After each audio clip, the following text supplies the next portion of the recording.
looking back, everything had to happen exactly the way that it did for me to get to exactly where I am now. All of those poor woe is me moments started to kind of slip away.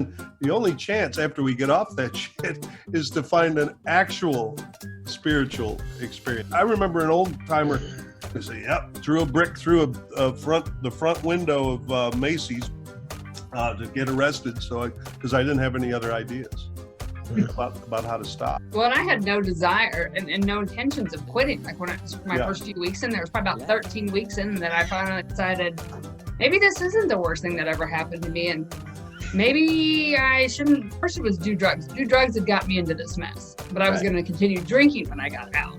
That wasn't the problem. Even though I've been arrested several times, and every time I've ever done drugs, it was because I've been drinking, but none of that was clicking yet. So this is a process.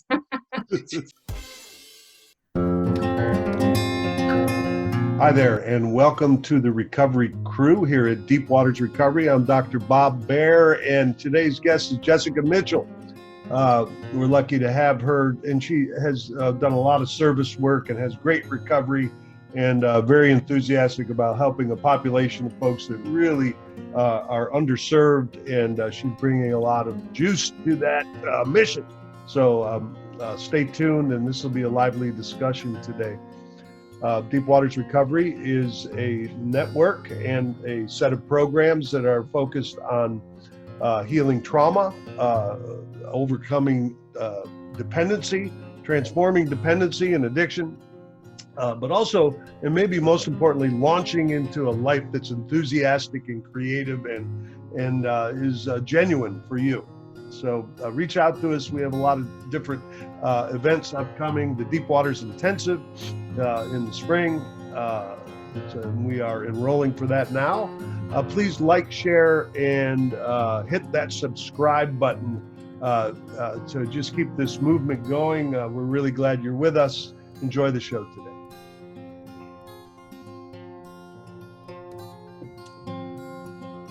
All right, welcome folks. Welcome everybody here to the Recovery Crew. But here on my screen in front of me are two folks. Greg McNelis is our co-host today. He cleaned up good. Look, he doesn't always look that good on camera, but he's looking pretty good today. There we go. And there's been other times in your life you look really bad, even before I met you. Absolutely. So Absolutely. You're looking really Side good. of the road, bad.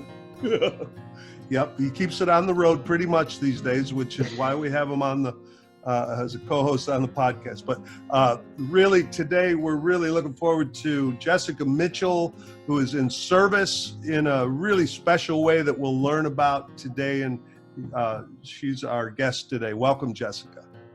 Thanks for having me, Dr. Bob. All right. So you are on the Deep Waters Network and programs right now, folks. So thanks for being here on the Recovery Crew. Our marketing magician is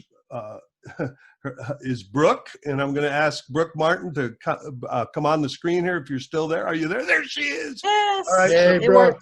she's very good at turning all of this kind of esoteric stuff that I say that nobody understands into something that the universe can understand. And usually Nicole Chargois is she is our program manager, but today Brooke Martin stepping in. She has a journalism background. Step up. Always wanted to do podcasts. I don't know. I'm making some of that up. Anyway, glad you're The here. dream come true.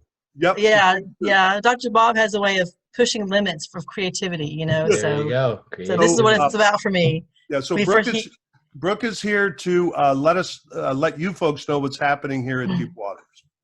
Yeah, so I'm glad to be here. It's good to meet Jessica and Greg and just be a part of this movement that Bob started, you know, called Deep Waters Recovery. And he's right. It's very unique.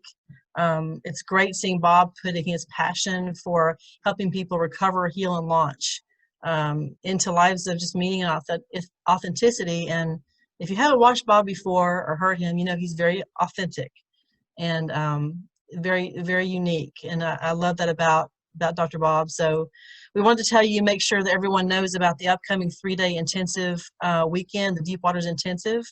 It's going to be in April, and it's going to be for professionals, at least the first one. And hopefully we're going to get all the details together really soon. And so we'll be getting the word out about that. And also, if you want to be an experiential facilitator and be certified in that for the intensive, we're going to also be providing that in the spring. So I'll be providing all the details of contact. So if you want to get your pen handy to write that down in a minute, I'll be getting all that information. Bob sees a limited amount of individual clients and groups and group programming, and he helps people really do a deep dive into trauma resolution and recovery. And it's very unlike anything in the mainstream. So that's what makes it, so unique and different. Which has been a lot of other things fun for you. It's been a lot of fun for you trying to explain what the hell I'm up to, huh? That's, you know what? It's just, that's what we do. We take what, it's hard to describe a healing process in words, and so it's a very different thing that's very unique. So if you're here, please take an extra 10 seconds and, if you're on YouTube or if you're on the podcast platform like that, make sure and subscribe. That's really important to us right now because that helps get the word out as well, and share it with your friends that might benefit, therapists, other people that are in the industry that might benefit from knowing about what we're doing. We're also really active on social media, Facebook, YouTube, Instagram, Twitter, and now TikTok, right, Bob? Yeah. Yeah. So TikToking. All right. yeah. So now I'm cool. Kids will love I that. may be old, but once you get TikTok moving, then you're at least old and right. Cool. So you probably found us on one of those sites, but if you haven't found the other ones, just please help us share the word about what we're doing. And I think you'll see, watching him that, watching the interactions, that it's really different than a lot of the mainstream things that are out there. So here's our contact information. If you haven't written it down, the phone number is 512-677-7847. It's 677-7847. And the email is admin@deepwatersrecovery.com. So you can contact us in one of those two places, especially if you have questions about the Deep Waters Recovery programs that Dr. Bob's offering, the intensive this spring, or just in general, just information you want to share. So I'm glad to be here. I look forward to hearing Jessica's story, and probably check in with you guys later. Nice. Thanks, Brooke.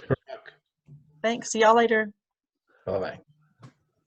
Wow, it's good to have somebody to say all that stuff. I can't keep track of it all. All right.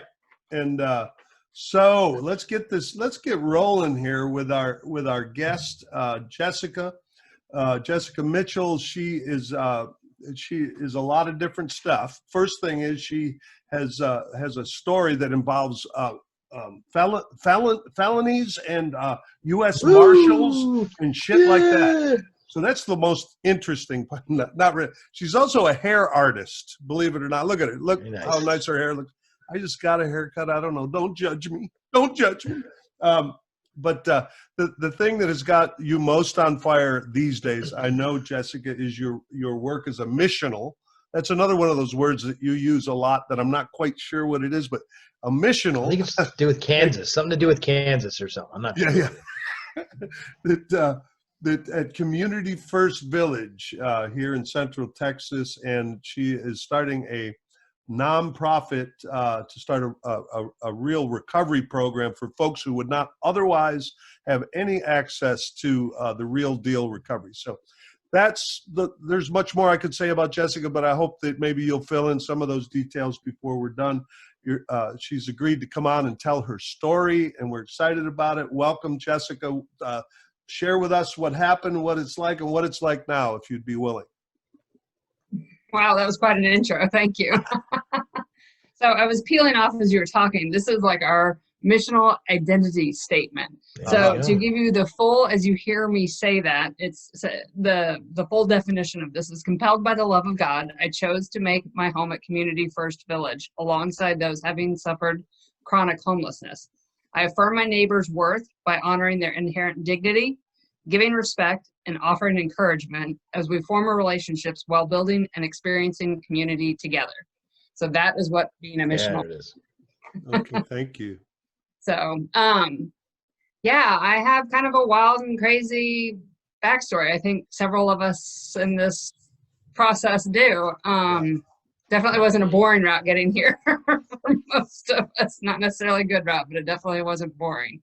Yeah. So, yeah, I guess May 17th, I will have 8 years sober. And so just prior to that, the 3.5 years before that, I had been using meth every single day and slowly got myself addicted, and had been drinking before that and drinking way too much. So, in the mind of an addict alcoholic, the switching to meth, I quit drinking. So that was good, right? Yeah. So Perfect. Anyway, yeah, great. It's a good thing to say. It's fun to say. I've I quit transitioned. drinking. I don't drink anymore. Yeah, I don't drink anymore. I'm on the wagon. Yeah. So made that shift, and that was not a good shift. But yeah, and then I literally had the U.S. Marshals knocking on my door, and my good connect had been watching him for about 5 years.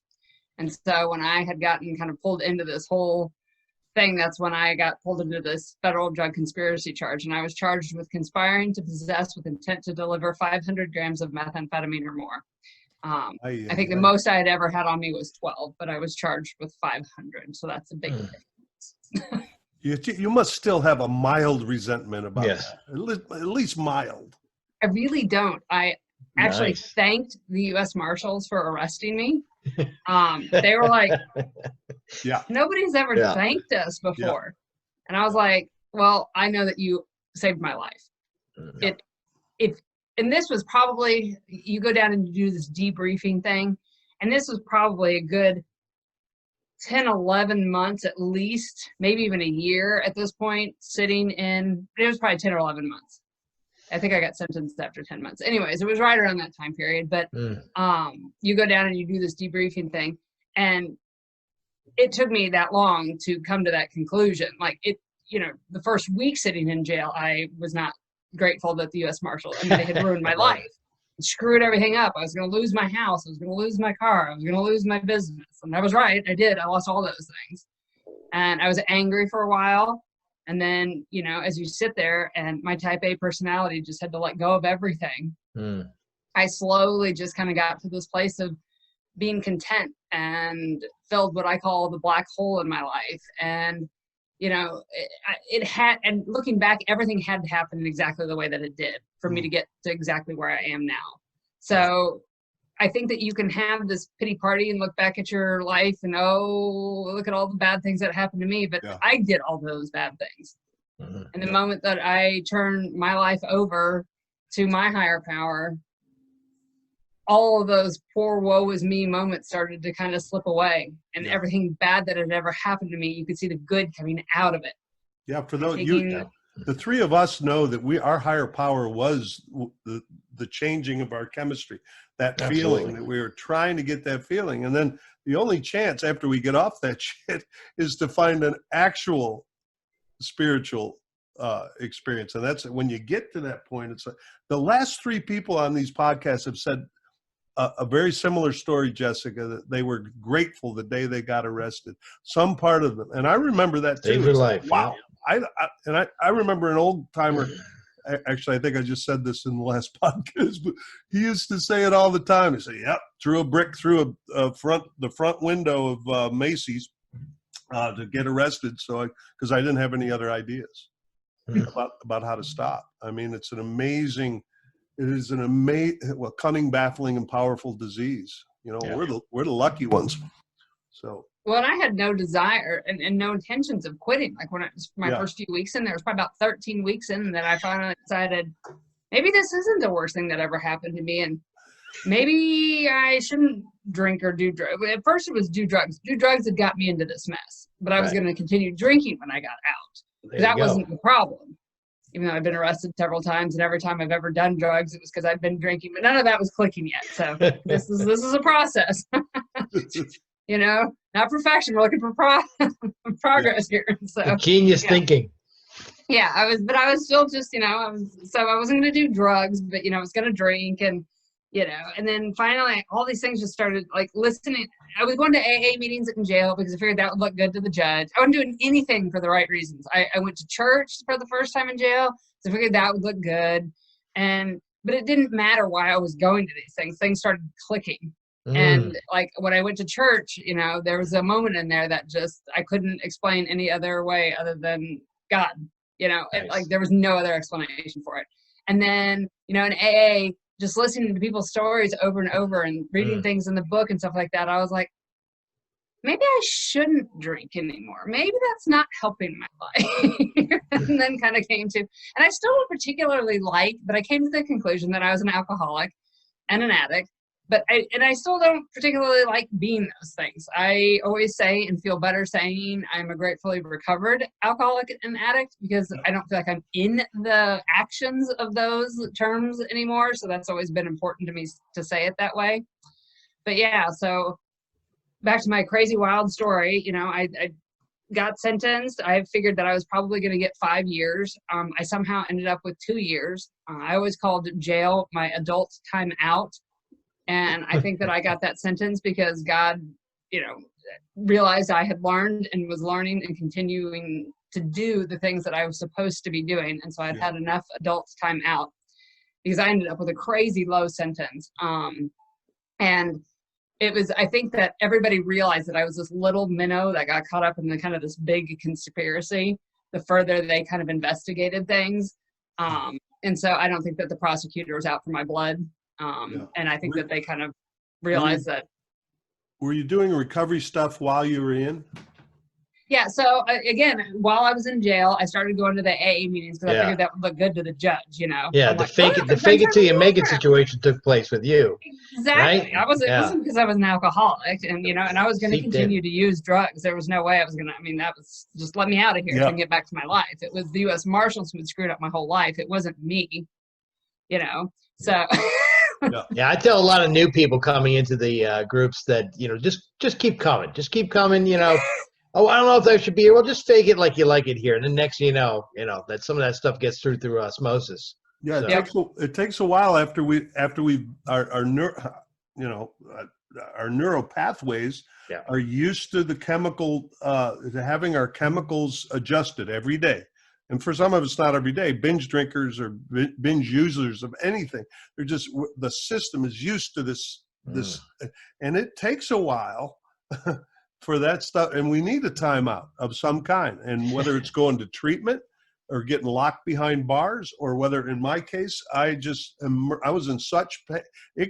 I was suicidal, which was pain enough for me to get into meetings morning till night for months and months and months, just to readjust my system. I mean, I think you don't just get it. And didn't somebody just say, no, that was in a meeting this morning. Nobody comes in here casually, right? Suicide, U.S. Marshals, car wrecks. Greg, sorry to out you, brother. Or divorces. I mean, we don't come into this wonderful world of healing casually. It usually takes something pretty catastrophic. Yeah. We all need our time out too. Yep. Adult time out. So yeah, so I just, you know, it was not a wonderful time, but I definitely learned a lot. I would definitely not take any of that back. But I'll never do it again. I have no intentions of doing any of that again. There was something you were saying, I couldn't have line, I lost it, but I don't know. But, you know, the next, I guess, what is the next part is kind of like what happened to me. I've kind of come to this conclusion that I think everybody has this sort of black hole within them. And by that, I mean kind of this yearning for something bigger, a higher power is ultimately what I'm getting at here. And I think from childhood, either that's filled it for you in a positive way, so you don't feel this yearning. It's met, it's fulfilled, and you live what I would call a quote unquote normal life. I think that if you then have a childhood that is riddled with trauma, or you experience more and more trauma, this hole gets bigger and bigger and bigger. Yeah. And I think for everybody, you have to fill this hole in some way, shape, or form.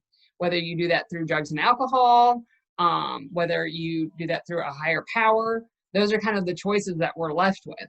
And people, I think, don't get this if you take, like, why don't you just stop using drugs and alcohol? Why don't you stop doing this stuff? You know, it's bad for you.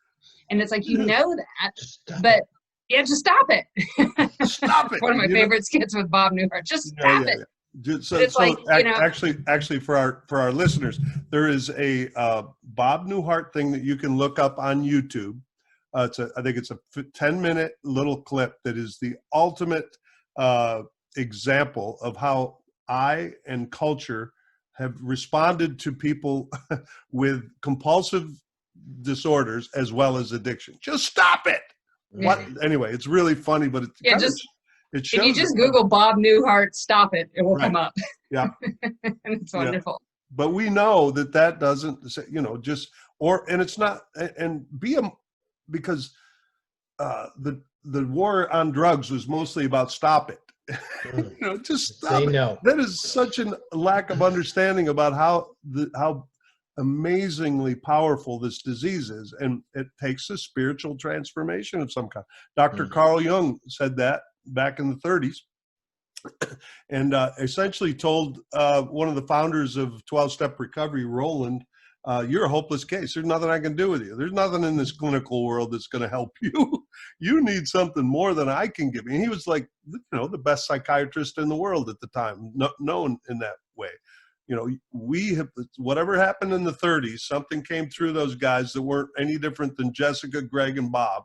They're probably just like us, but something came through them that showed the one thing that helps addiction. The only chance we have is each other.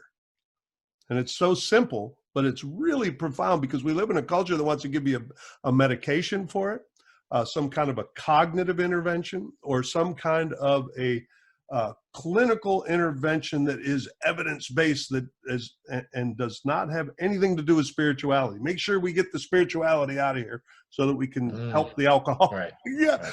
Oh my God. The world is in quite a bit of denial. But anyway, the point here is you must have found that deeper connection, Jessica, and I'm grateful that you did. Well, and it's like that, it's that black hole that I talk about. So like, it's got to get filled. And if you just tell somebody to just stop it, you take away the drugs and the alcohol, you leave this black hole in them.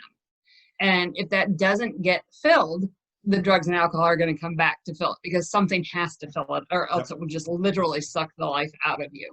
And so kind of out here, there's kind of two different categories that I would say that most of our neighbors fall into. And out here, I mean at Community First Village. And Community First Village is part of the Mobile Loaves and Fishes umbrella. They have a food truck ministry, and then they have the village itself. But our neighbors out here, every single one of them has the trauma of homelessness that they have experienced. Right. Every single one of them. And then on top of that, most of our neighbors have some other trauma, either from childhood or something else that has happened. So it's not just one trauma, it's several traumas. So it's a little bit deeper kind of pain that most of our neighbors are dealing with than maybe the average user, or so on and so forth, but not necessarily, because there's different trauma in all sorts of different ways. But a lot of our neighbors, harm reduction is probably going to be a better answer for them, meaning that they aren't willing to go through the trauma again, or deal with the trauma in a way that will allow them to give up the drugs and alcohol per se. But we do have some that definitely could, but I think need a deeper kind of support and encouragement to be able to do that. So that's kind of. Can I just interrupt for just a second? Because you said you have just slammed down on the table so much juicy stuff. This whole idea of the black hole that's caused by trauma. And then you started talking about complex trauma, which is, you know, we get hurt when we're kids. Some of us have abuse or trauma of different types, which is more subtle, abandonment, neglect, or enmeshment, or all of these different ways of when a kid, when we're little, and anything intrudes on our developmental sequence, it is trauma, and it gets carried, and we get off our trajectory of who we are, and we get to be, you know, however old we are. Yeah, it's that core stuff. We are off course. It's another way to say there's a black hole, because when I'm living someone else's life, or I'm living according to the trauma, I am living in a black hole of life. I mean, it's just another metaphor. And then while I'm on this trajectory, maybe I find drugs and alcohol and I get in that lifestyle and I add more trauma to it. And then if it takes me to a place, or vice versa, where I am challenged around where am I living? Am I on the streets? Then you pile some more on top of it. And then you get to the place where Jessica is referring here. Sometimes, those of us that are abstinent only recovery, right? I mean, the people, us right here, we have the gift of abstinence only recovery. Thank you, God. Yeah. And here's the piece. Harm reduction is extremely important. And what that means for anyone listening is sometimes it's not completely abstinent. It's just, hey, let's keep them alive until we can maybe give them a chance to get this spiritual thing.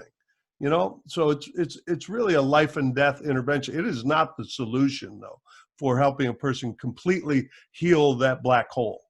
Would you agree with my framing of that, Jessica? Absolutely. And I fully agree that the only way is to have some sort of spiritual awakening to fill that hole. And it all comes back to you have to have a connection with your higher power. You have to do some sort of service work. You have to find fellowship. There's just some basics to this. And one of the things that I wrote about or to you about was whenever somebody asked me to talk to somebody who's new into recovery, the first question that I always ask somebody is, how are you with being bored? And they're like, what? What do you mean? What does that have to do with anything? I was like, life is boring when you get right down to it. It's when you're chasing drugs constantly and you're trying to, connect with your dealer and they're doing this and and it's just chaos, or you're trying to come up with the money to get the drugs and you're collecting the money from everybody so you can have the money, or you got to get to the liquor store, or you're tweaking out on the drugs and doing nothing for hours on end is, totally fulfilling, and so on and so forth, and the chaos, the craziness, and the spinning and the whirling. And then you take that all away. Yeah. It's kind of boring. What do we do? And so if you don't have something to fill all of these holes that you have now left because you're not in the middle of the chaos anymore, you're going to get bored. And when you get bored, you're going to go to somebody who's probably not a good influencer. You're going to go back to doing something that, I'll just have a drink. Your brain's going to start tricking you that, you can do just this, No, you can't. We all know better than that. I've had, have you run into Father Bill? No. He's a very irreverent Episcopal priest that we've had on here a couple of times. But anyway, I worked with him in a couple of different treatment centers, and he's an old priest that likes to drop F-bombs, which makes young guys say, wow, that's changing my whole idea of the clergy, right? But anyway, I overheard him one time saying to a guy who told him, well, I stopped calling, why'd you relapse? I stopped calling my sponsor, I didn't go to meetings, the regular list, right? And he said, bullshit. You didn't get something meaningful in your life. That's what happened to you. And I would say, yes, it takes a spiritual, but our definition of spirituality can be different. For some of us, it's a creative thing. For you, it's a mission in the world that we're going to hear about here in a bit. Look at Greg McNelis, and he's super dad. Embracing the boredom, loving the boredom. Yeah. God, thank God I don't have to do that anymore. I don't know where those kids are, but he takes care of these kids. Oh, I got that. I do have that. I had that to spin me up. Always twirling with the kids. Yeah. So we have to find something to fill that hole. I mean, I'm so glad you brought that up, because yes, we can not drink and use, and we can even get really active in the program, and we can pray a lot, right? And meditate. Good. All right. I think there's one more thing we don't talk about in those circles quite as much. And I think you're poking at it. And it's the creative expression and the really passionate. We're supposed to be passionate. Those of us, we addict types, right? We found a counterfeit way to have a blast. It worked for a while until it didn't. And now you better find a way to have a blast right now, or, our recovery might be in peril. Well, and when, Greg, you said, you embrace the boredom and whatever, well, eventually that embracing the boredom turns into being content. And that's a good thing. You know, but it doesn't happen overnight, and newly into recovery, boredom will get you. So that's why I'm like, you just really have to. But I think you hit the nail on the head with that. I also firmly believe in my black hole thing, is that there's two sides. Like, you have to fill that black hole with some sort of spiritual connection. However you find that, that's a you thing, that's finding your own higher power thing. But we are also people walking on earth. We are not spiritual beings in the celestial place, so on and so forth. So we have to find purpose while we're here on earth. You have to have a spiritual connection, and you have to have some sort of purpose. If you're lacking either of those, you're going to have you might be sober, but you're not in recovery. Yep.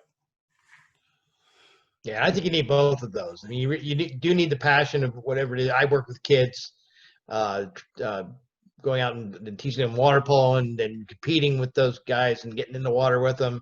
That's kind of my passion, kind of part of my life. The rest of the stuff, doing the bills and all the other stuff, is just stuff I do to make money. Right. That's what that is. But I really, that's the passion. And then I have the spiritual connection as well. When I do things hit the fan, I need to sit back, meditate, or just to have a little prayer here and there, just to get me through the day. And having those two things together, yeah, it's fantastic. That is a contentment. Not to mention, we happen to get him on here today because he's in between ski trips. That's right. I'm in between ski trips. Exactly. I'll be leaving in a week. I'm telling you, I have found golf, and maybe I'm a big white guy, entitled whatever, smoking cigars and golfing. I don't know, but I think there's three pieces to golf that are fairly good, right? I'm in nature a little bit.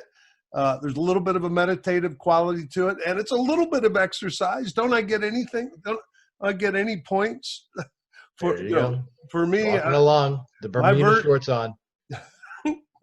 My version of this, Jessica, has turned into pay attention to the things that that don't feel great for me, that I'm doing in my life that just don't seem congruent for me. And a lot of times my trauma is driving me to do stuff that I don't really want to do. How did I get here? I mean, do you ever think about it in terms like that? It's like, don't you think it's a good, there are some things I have to do to get to where I want to be. I know that. But for the most part, my current book I'm writing is called Stop Doing Shit You Don't Want to Do. Yeah. No, and I agree. I think that there's you can take that and twist that into something that's like not what you mean. And, well, I don't want to do that. So I don't want to go to meetings. So I don't do that. I don't want to, not drink. So I'm not going to do that. I don't want to have this job that holds me down. So I'm not going to do that. So I think we have to do things that we don't want to do. But I think what you are talking about, and is very important, is that the things outside of the things that you have to do to maintain a happy and healthy and, rhythmic sort of life, that are just things that we have to do. But things that you're doing that you don't have to be doing, that you're like, I don't enjoy this. I'm doing it because out of obligation that I should for somebody else's approval. Exactly. That sort of stuff you should not be doing. Yeah. And, it's funny because like when I talk about like the purpose and like whether it be golf or skiing or kids or whatever, like people always tell me when I like, I live as a missional at a community first village. And if they know what it is, then they know what it is. If they don't, and I explain what it is, they're like, that's just amazing of you. That's just so good of you. And I'm just like, first of all, you've never been to the place. You're such a moral person. You're such a saint. You're just so good, And I'm like, well, thank you. Yes, of course. But the thing that people don't get too is like, I think service work is probably the most important, least talked about sort of portion of recovery, because the moment you start living your life for something outside of yourself, it gets you out of your head, it gets you out of the self-pity, it gets you out of the poor woe is me, whatever nonsense. Because when you start serving somebody else, you can't focus on yourself. You have to focus on meeting the needs of whatever it is that you're doing for service. For you, it's kids, and for me, it's, working with our formerly homeless brothers and sisters out here. So however that comes into play for you, it gets you out of you. And I think that's the worst place for an addict or an alcoholic to be, is in your own head spinning around, and on a bad day. I mean, there's just probably nowhere worse to be. And so for me, living here out of the village, the moment I have one of those sorts of issues or anything like that, I can literally open up my door and go serve somewhere in this village. It's one of the there's a couple of things in 12-step recovery that are unique, I would say. One of them is the encouragement to look at ourselves deeply, own it, stop projecting it on the world. This is a very Jungian, Carl Jung's philosophy concept, right? Which is the center of 12-step recovery. That makes it work. And it's very different than any other organization I know of. To be in this organization, you damn sure, I got to look at my side of the street. That's it. If we could just translate that to the rest of the world, that'd stop world wars. Bob Baer says 12-step recovery will stop world wars. But world peace. But it's just like the addict. It doesn't work for anybody. 12-step recovery doesn't work for anybody. They got to work it. We've got to get the world to work it. But I don't know. But the other thing, and probably the most important thing that makes 12-step recovery work, is the 12th step, which is about service. After having this awakening, maybe I have a chance, but it could be conceived as maybe the most selfish part of the step is helping others, because that's what'll keep me sober. It's my only chance. If I'm not doing it with some passion and filling that, as part of the filling of the black hole. And here's the bonus that remind me of this when I don't want to do service. When I do, while I'm doing it, after I feel high, I get high from it. And that's what I'm an addict. I want to get high. Remind me. Well, and it's funny because it's like, I agree with the selfish. Everybody thinks that being selfish is a bad thing, and it's not necessarily a bad thing. Healthy selfishness. Yes, and you need to be selfish in your recovery in terms of, pushing people out of your life that are not helping you. That's selfish, but that's good selfish. You need to focus on you a little bit and have some downtime so that you're not running around like a chicken with your head chopped off. That might be selfish. That's good. But like when it comes to service work, you're 100% right. It is so selfish to go serve others because it feels so good. And until you do it, you don't get it. But it's like I come back to that, everybody's like, oh, that's so good of you. But I was like, I get 10,000 fold times more whatever benefit out of this place than I do good out here. Yeah. Right. Yeah. It is so beneficial to me. And I know it's a huge part of my recovery, and that I don't really feel like in any of my recovery, really, like I just, like once I decided I was done and had turned my life over, like, I don't even know. I think I might have had like 3 dreams in the past 8 years about using, and they all ended in like terror. I'm like, what am I doing? It's not like I'm happy. I'm like, what have I done? Yeah, 12-step recovery will ruin your ability to enjoy that shit, even in your dreams. Yeah. I came into my dreams. I'm like, no. But I have no desire to do it, but I think it's because I serve so much. It's just, I found, like you said, that high somewhere else. It feels good, when you get out there, and especially out here, there's this whole team of missionals out here. We support each other. We support the village. We have our ups. We have our downs. It's like, it's really incredible. Well, you have unpacked what it was like, what happened, and maybe just a little bit more about what it's like now, Jessica, if you could, a little bit more about the village and your mission out there, and your the vision that there's some things that are needed out there that I know you can see a bit of a black hole in the community, and you're trying to fill it. And maybe you could talk a little bit more about that. Yeah, I'd like to know how you got involved with the village. I mean, were you homeless yourself, or did you just kind of stumble across it?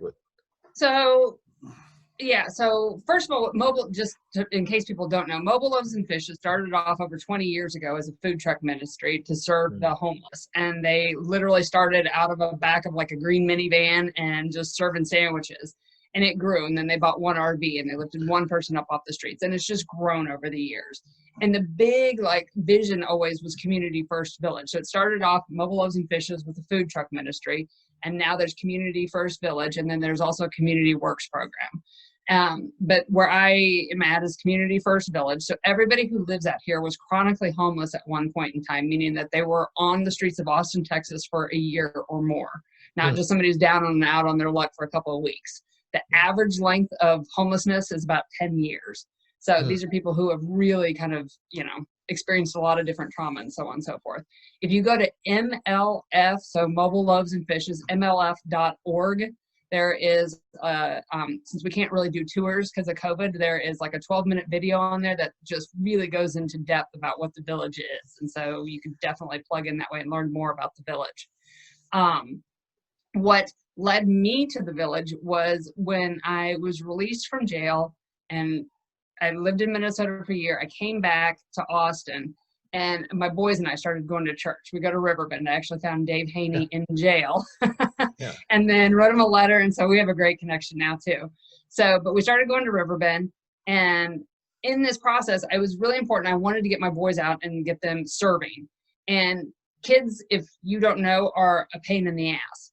And they are a liability. And it's really hard to find somewhere that will let me bring children to serve every other Sunday from say 2 to 4. So, I mean, I kind of had the schedule and this time frame that I had to work with because, we had visitation going back and forth. So it was really hard. So I was like, you know what we're going to do is we're just going to start making peanut butter and jelly sandwiches. We're going to go under the bridge every other Sunday because they were with me every other Sunday after church. And then we're going to just hand out sandwiches and we'll take prayer requests. So I called it PBJ&J. It was peanut butter, jelly, and Jesus. And the first time we went, we got halfway there and I was like, dude, it's probably really rude to give somebody a peanut butter and jelly sandwich without something to drink. I was like, let's stop and get some water, So we this grew. We started getting oranges and it just grew over time. And we did this probably for over a year. And then one day we were sitting in church and they were like, hey, we're going to be out at this place called Community First Village. It gave a little blurb as to what it was. I was like, well, let's go check that out. So we did. It poured. And I mean, it poured like crazy. And there's like electrical cords running everywhere. I was like, we were so going to die today. I'm glad we came out here.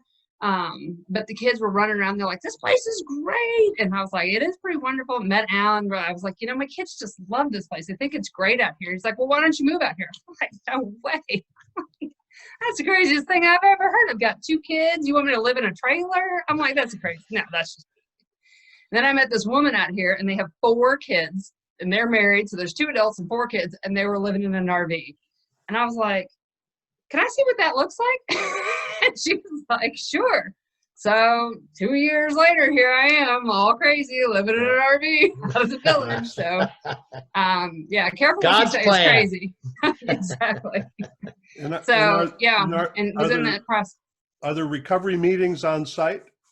So there currently are. We just kind of started them not too long ago. So being out here, I've lived out here for a couple of years now and stuff like that. And we have spent a good chunk of change sending people to rehab, which we should, and have little to no long-term recovery results from that. And part of the good and the bad in terms of long-term recovery is the bad side. The village, we accept people where they are, and we love you where you are. We don't love you when you get sober. We don't love you when you're better. We love you where you are. This is a Christian-based ministry, and we're trying to be the hands and feet of Jesus, not being judgmental and so on and so forth. That's wonderful. So when that person is ready to get better and they want to step into, a life of sobriety, they want to go to rehab. And then we send them to rehab, and then they come back and they're amongst all of the temptation that was here when they left. And this is unique. You could say that about anybody who comes out of rehab and goes into the world and stuff like that. But you probably don't live 1 or 2 houses down from your drug dealer or your drug buddy, or have such a close connection with people within walking distance of you to go drink or go get high and stuff like that. So it's really hard for somebody to come out of the cocoon kind of environment of a rehab program and step straight back into the village and not have some sort of protection around them. Sure. So I saw that kind of lack there. And so for quite a while, I've been trying to get Mobile Loves to do this. I'm like, can't we bring sober living on site? Can't we do this? And, it just kind of, falls away and does this and so on and so forth. So finally I went to Alan, that's Alan Graham. He's the founder of all this. And I was like, I don't understand why we don't do this and stuff. And the more we started talking, he was like, that's not my mission. He was like, the mission of the village is to lift the chronically homeless off the streets of Austin, Texas, and invite the community into a lifestyle of service. And so if he starts going in the direction of recovery, or if he starts going in the direction of mental health, or if he starts going in the direction of like trying to get people's finances better, or if he goes that pulls away from the ministry of what he is trying to do. And he said, that said, he was like, that's not to say we won't partner with people. We've had Austin Recovery on site and things like that. And so I left this meeting still kind of trying to figure out how I was going to get him to do it. Went to bed that night, woke up the next morning, and I was like, son of a something else. I was like, it's not him who's supposed to do this. I'm supposed to do this. I was like, if this is going to happen, I'm going to have to create the nonprofit, and I'm going to have to partner with Mobile Loaves and Fishes, and I'm going to have, it's me who needs to do this. So I went to Alan and talked to him. I said, now that you're officially my mentor, and that, I'm understanding this is more in line with what you're talking about. He's like, exactly. So started getting that ball rolling, and I had to put together a business plan. I'm a hairstylist, so it's not something I do on a regular basis. Yeah. They're online. I mean, it was crazy. I was like, what am I doing? So, but I just, started just doing research and piecing things together and coming up with goals and missions and visions and stuff. And then finally just kind of all came together and had a lot of input from people around here. And so that's kind of now where I'm at. I've developed a program, like, you wake up at 7 o'clock in the morning, you make your bed, you brush your teeth, it's literally step by step, because I think a lot of our neighbors too, you aren't homeless and get up and make your bed every morning. You get up and you try and find food, or you try and find a restroom, or you're more in survival. So learning how to live kind of this sober, content, routine, kind of disciplined life, I think is very necessary. So my goal with this program, I call it Tree Wind Sober Living in Community, and like tree wind. And when I was little, I used to think that the trees created the wind, not the other way around. I thought the trees moved and then the wind came. And I have found in recovery and in life and different situations that often what we think is the cause of something really isn't. It's not the way we see it. And often the cause of something is something that we totally can't see at all. So it has a lot of meaning to me in that. Yeah. And so what I really ultimately want to do is partner with Mobile Loaves and Fishes, meaning that they would provide the structure of the housing unit here. And then I have the program that runs here, and basically have a 9-month program where you come. So it gets you a year from your last day of active use to, your first day of living here at the village completely on your own.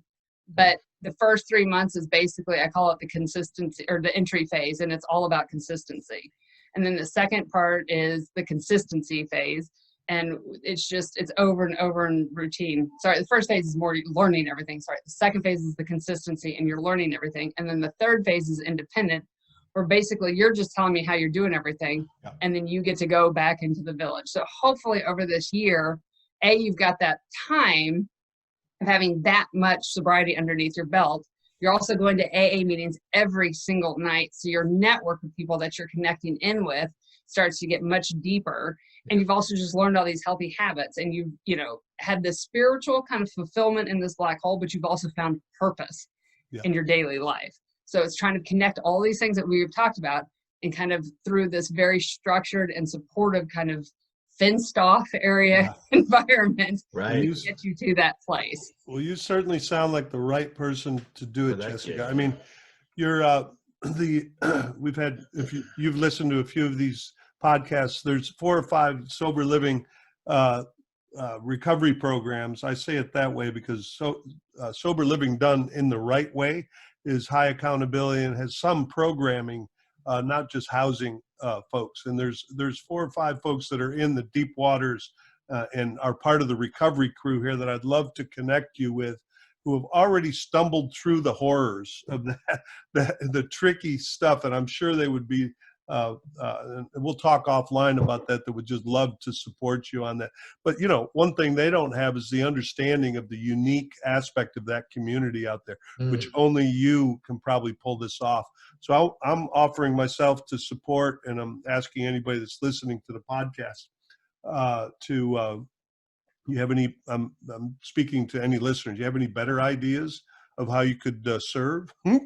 Sounds like a really juicy one, Jessica. It's like, how do you not want I love that. I love the idea that you guys love them where they are at that point. I get that. Yeah. And you know, I see so many of these guys that coming in and out of the program, and, you know, I don't get disappointed with them. I don't. And I just give them a little love. That's what I do. And I think that's a great way to go. I love that you're taking it further down there. That's what I you love need, that. Jessica. That's the basic is to keep loving on them. I like that. Jessica, you got to get guys like Greg Codependent McNelis. There you go.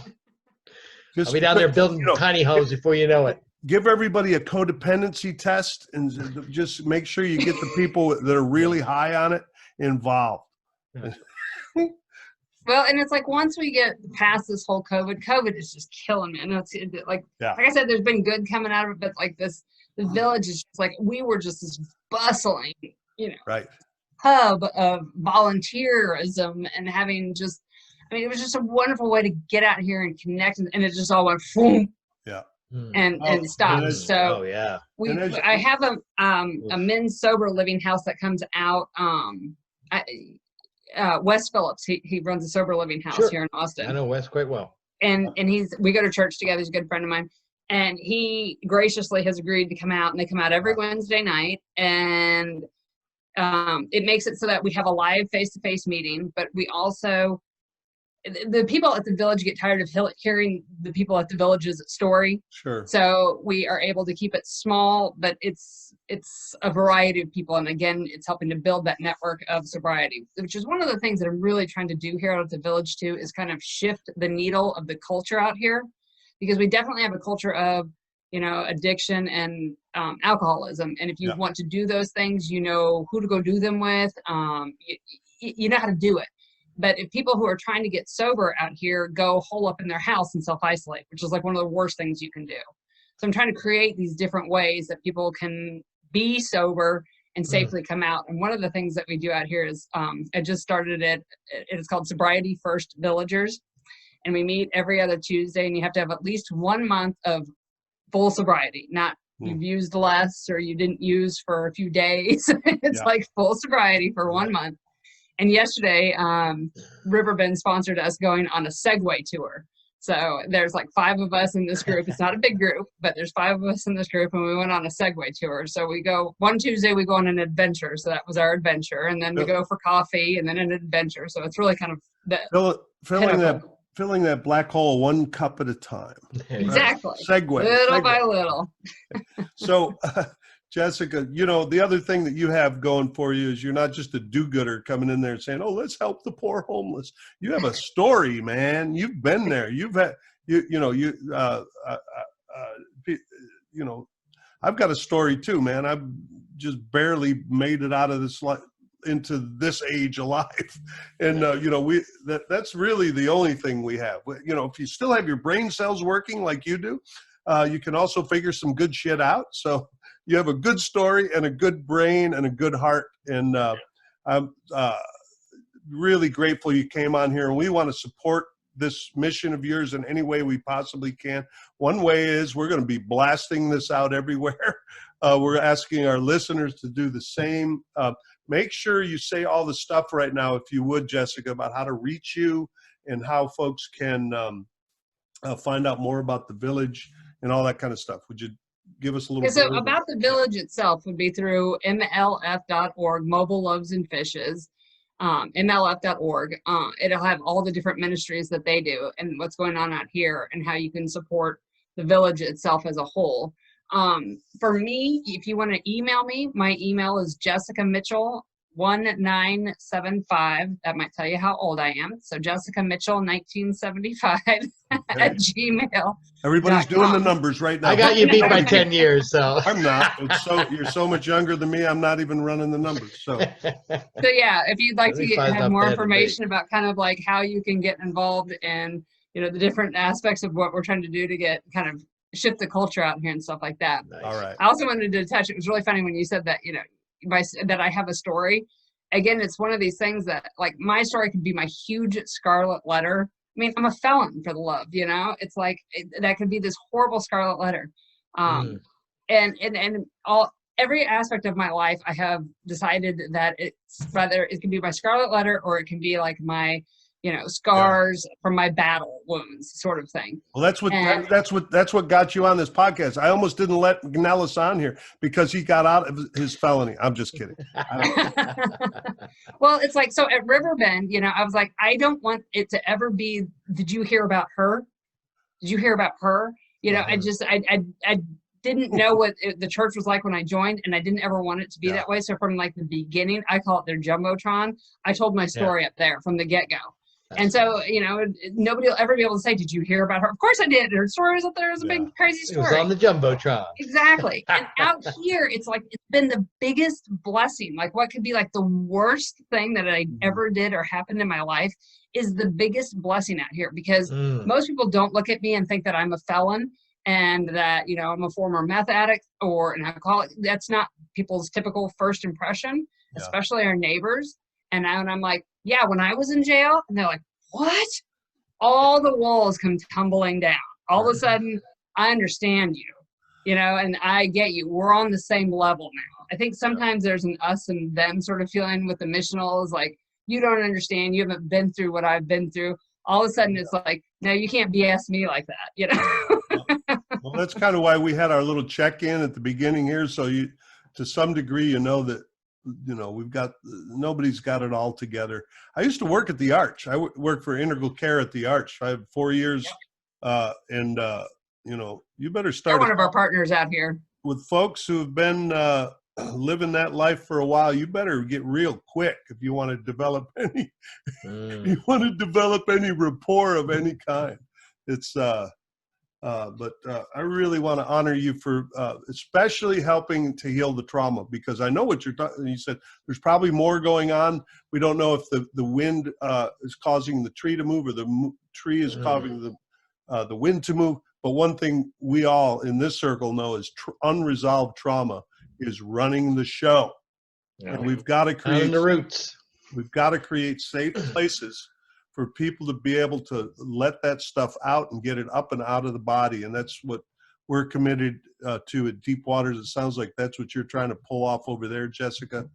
And just thank you. Well, and it's when you said the trauma and stuff like that too, because people sometimes still ask, but often, especially in the beginning, would ask me, why did you start using drugs and stuff like that?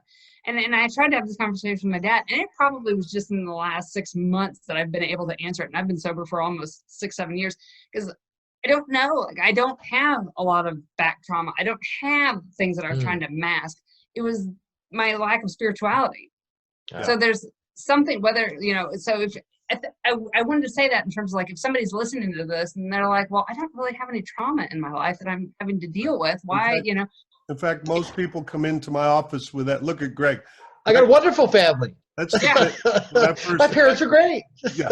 So that's pretty standard. The idea of what trauma is an entire other podcast. Suffice to say, every family has some dysfunction, and children are like sponges, and we bring it into our adult life, and it gets in the way. And in recovery, we don't blame anybody for our shit. It's not about blaming our child, but we have to look at it. So creating safe places for that is what it takes. And so, Jessica, thanks for being on here today. Thanks for your story. Thanks, Jessica. And anybody that reaches out to us that's looking for you, we will send them. We'll get them over there to support that beautiful mission. So thanks for sharing your story. Yeah, thanks for having me. I really appreciate it, Dr. Bob. We'll get you back on here. You've got lots of juicy things to share. I know that. Absolutely. But all right, Greg. I think let's invite Brooke back if she's still here. I know she's awake listening to Jessica. Are you kidding? Yes. Yes. Yeah. She's you guys are in similar tribes, I think, or something.